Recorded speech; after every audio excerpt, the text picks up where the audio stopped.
ஓம் ஸ்ரீராம ராம ராமேதி ரமே ராமே மனோரமே சகசிரநாம தத்துல்யம் ஸ்ரீராம நாம வராணனே.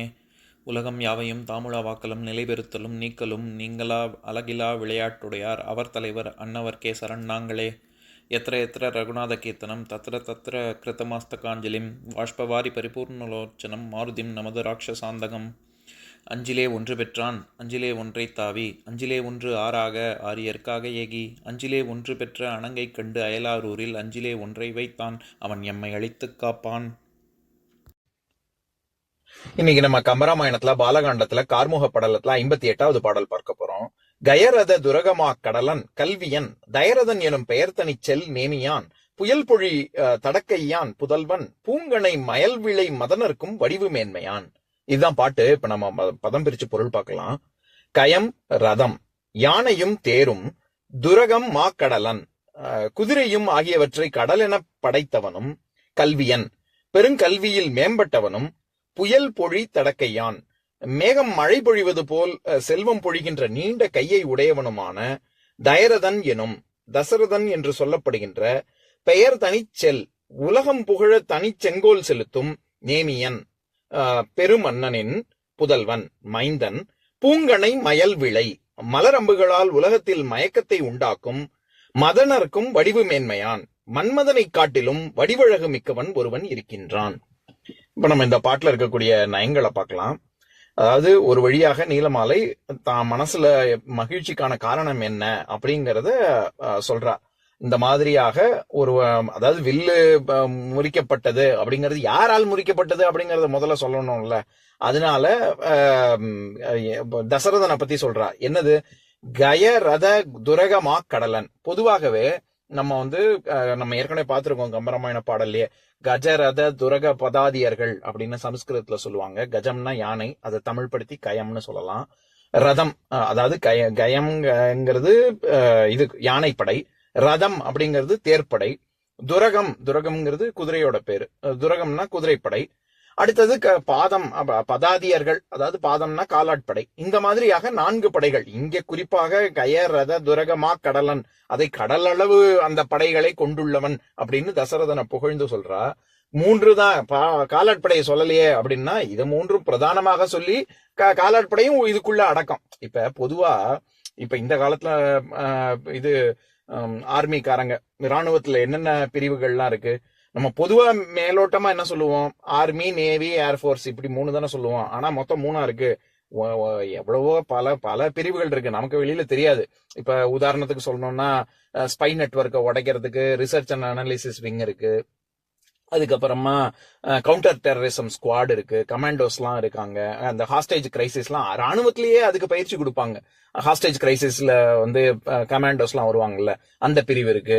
அதுக்கப்புறமா டெக்னாலஜி வார்ஃபேர் பண்றதுக்கு ஹேக்கர்ஸ் இருப்பாங்க, அதை தவிர்க்கிறதுக்கு இருக்கு. ப்ரொபகேண்டா பண்றதுக்கு, அதாவது என்ன மாதிரியா போர் நடக்குது அப்படிங்கிற, அதாவது தன் நாட்டு மக்களுக்கு ஒரு உற்சாகத்தை கொடுக்கும் விதத்துல, அதுக்காக பொய் செய்தின்னு இல்ல, செய்தியே இன்னொரு ஒரு அதாவது எதிரி நாடுகள் பொய் செய்தி சொன்னா அந்த செய்தியை நிரூபிக்கிற, அது பொய் செய்தி அப்படின்னு நிரூபிக்கிறதுக்கு ஒரு ஆள் வேணும்ல. ஏன்னா சண்டை போட்டா மட்டும் பத்தாது. இப்ப ஆபரேஷன் சிந்தூர்ல கூட நம்ம பார்த்திருப்போம், பெண்களுக்கு ஒரு களங்கம் விளைவிக்கும் விதத்துல பாகிஸ்தான் நடந்துட்டாங்கன்னா பெண் கமாண்டோஸ், பெண் அதிகாரிகளை வச்சே பிரஸ் மீட் கொடுக்க வைக்கிறாங்கல்ல. இதெல்லாம் ஒரு ப்ரொபகேண்டா. எதுக்கு சொல்ல வரேன்? இந்த மாதிரியாக விஷயம் பல குரூப்ஸ் இருக்கு உள்ள. அதுவே western front, western wing, central command, eastern wing, அந்த மாதிரி எல்லாம் சொல்றாங்கல்ல. இப்படி பலது இருந்தாலும் முக்கியமா நம்ம 3 பிரிவா பிரிக்கிறோம்ல, ஆர்மி, நேவி, ஏர்போர்ஸ்னு. அந்த மாதிரி கஜம், ரதம், துரகம், பதாதியர்கள், பாதம், இந்த 4ஆக பிரிப்பாங்க. அந்த 4 விதமான படைகளையுமே எல்லாவற்றையுமே கடல் அளவு படைத்தவன் தசரதன் அப்படிங்கிறதுனால கய ரத துரகமா கடலன் அப்படின்னு சொல்றா நீலமாலை. அடுத்தது முக்கியமா படையெல்லாம் மட்டும் இருந்தா போதுமா?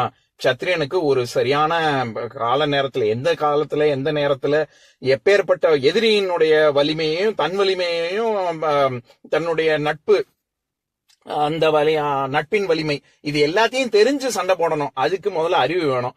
அதுக்கு பக்கத்துல சரியான மந்திரியை வச்சுக்கணும். அந்த மந்திரியை ஒழுங்கா இருக்கானா அப்படின்னு பாக்குறதுக்கு அறிவு வேணும்ல. அதனால கல்வி அறிவில் ரொம்ப தேர்ச்சி பெற்றவனாகவும் இருக்கணும். அதனால கல்வியன் அப்படின்னு சொல்றா.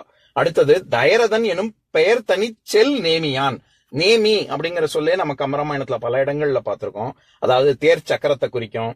பொதுவாகவே வட்டமா இருக்கக்கூடிய பலவற்றை குறிக்கும். பூமி, வட்டம், சக்கராயுதம், மூங்கில், அப்புறம் சக்கரவாக பறவை, இப்படிலாம் பல பொருள் இருக்கு. அதை தவிர நம்ம ஏற்கனவே பார்த்திருக்கோம். அதாவது நம்ம இந்திய தேசிய கொடியிலேயே இருக்கக்கூடிய சக்கரம் நம்ம அசோக சக்கரம்னு சொல்றோம். அது அசோக சக்கரம்னு இல்ல, அது தர்ம சக்கரம். அந்த தர்ம சக்கரம், அதனாலதான் நம்ம இது ராஜாக்களுள் ராஜாவை சக்கரவர்த்தின்னு ஏன் சொல்றோம் அப்படிங்கறத பத்தி பார்த்தோம்ல. அப்படிப்பட்டவன் ஒருவன் ஆக்ஞை சக்கரத்தை செலுத்துவதனால் அந்த ஆக்ஞைக்கு தான் அதுதான் அதனுடைய பொருள். அதனால அது தர்ம சக்கரம் தான். அதுதானே ஆக்ஞையா பயன்படுத்துவாங்க. அதாவது ஒரு சக்கரவர்த்தியின் ஒரு சீலாக பயன்படுத்துவாங்கல்ல, அந்த ஆக்ஞை சக்கரத்தையும் குறிக்கும் நேமிங்கிறது. அந்த மாதிரி அதனாலதான் இங்க நம்ம பொருள் பார்க்கும் பொழுது பெயர் தனிச்செல் நேமியான்ங்கிறதுக்கு நம்ம என்ன அர்த்தம் பார்க்கிறோம்? அப்படிப்பட்ட ஒரு செங்கோலை செலுத்தக்கூடிய வல்லமை படைத்தவன் அப்படின்னு தானே அர்த்தம் பார்க்கிறோம். அதனால அந்த இடத்துல செங்கோல் கொண்டு ஆட்சி புரிபவன், நேர்மையான நியாயமான ஆட்சி புரியக்கூடிய தசரதன் அப்படின்னு சொல்ல வரா நீலமாலை. பெயர் தனிச்செல் நேமியான் புயல் பொழி தடக்கையான். ராஜா ஒரு சரி பலசாலி, 4 விதமான படை வச்சிருக்கான், கல்வி அறிவு இருக்கு, நல்ல செங்கோல் ஆட்சி புரியுறான் அப்படின்னா அது மட்டும் பத்துமா அப்படின்னா போதாது. கொடை உள்ளம் கொண்டவனாகவும் இருக்கணும். எங்க கருணை கொண்டு செயல்படணுமோ அங்க கருணை வேணும்.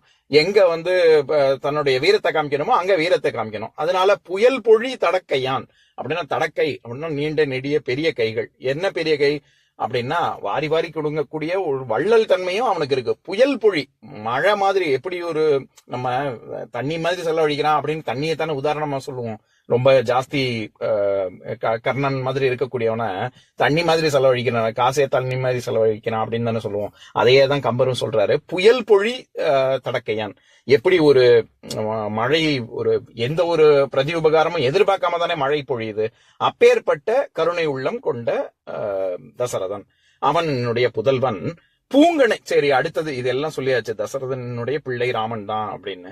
அந்த ராமன் எப்பேற்பட்டவன் அப்படின்னா, அழகுல மன்மதனே மிஞ்சக்கூடிய அளவுக்கு பூங்கனை மயல் விளை மதனர்க்கும் அப்படின்னா, மலரம்புகள் கொண்டுள்ள மன்மதன் எப்படி இருப்பானோ, அவன் உலகத்துக்கே அவன் தான் மயக்கத்தையே உண்டு பண்றான். அப்பேற்பட்ட பேரழகன், அப்பேற்பட்டவனின் வடிவு மேன்மையான் அப்படின்னா அதை விட இன்னும் மேலோங்கி இருக்கக்கூடிய ராமன் அப்படின்னு சொல்றான்.